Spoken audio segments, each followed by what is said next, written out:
Brands అనేవి పెద్ద marketing బడ్జెట్తో స్టార్ట్ చేస్తారు, కానీ ఈ బిజినెస్ మ్యాన్ మాత్రం చిన్న ర్యాట్ ప్రాబ్లమ్ని సాల్వ్ చేయడం నుంచి స్టార్ట్ చేశారు. 1970sలో కోకోనట్ ఆయిల్ పెద్ద టిన్ క్యాన్స్లో హోల్సేల్కి అమ్మేవారు. అప్పుడు హర్ష్ మరివాలా ప్రెసిడెంట్ మ్యారికోక్ చైర్మన్ ఏం చేశారంటే, ప్రతిరోజు తీసుకుంటున్న వాళ్ళు చిన్న ప్యాకెట్లో లోకల్ కిరాణాస్లో తీసుకుంటున్నారని, ఫ్యూచర్ రీటైల్లోనే ఉంటుందని అర్థం చేసుకున్నారు. కానీ ఈ రీటైల్ ప్యాక్స్ని ప్రతిరోజు ర్యాట్స్ తినేసేవి. సో అప్పుడు తను ఏం చేశారంటే ఒక ప్లాస్టిక్ బాటిల్ తయారు చేసి దానిలో ఆయిల్ వేసి ర్యాట్స్ ఉన్న దగ్గర పెట్టారు. సో అప్పుడు ఇది వర్క్ అవుతుందని కన్ఫర్మ్ చేసుకున్నారు.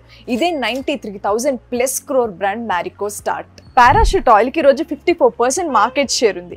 ఈ ఎంపైర్ చాలా స్మాల్ ఇన్నోవేషన్తో స్టార్ట్ చేశారు.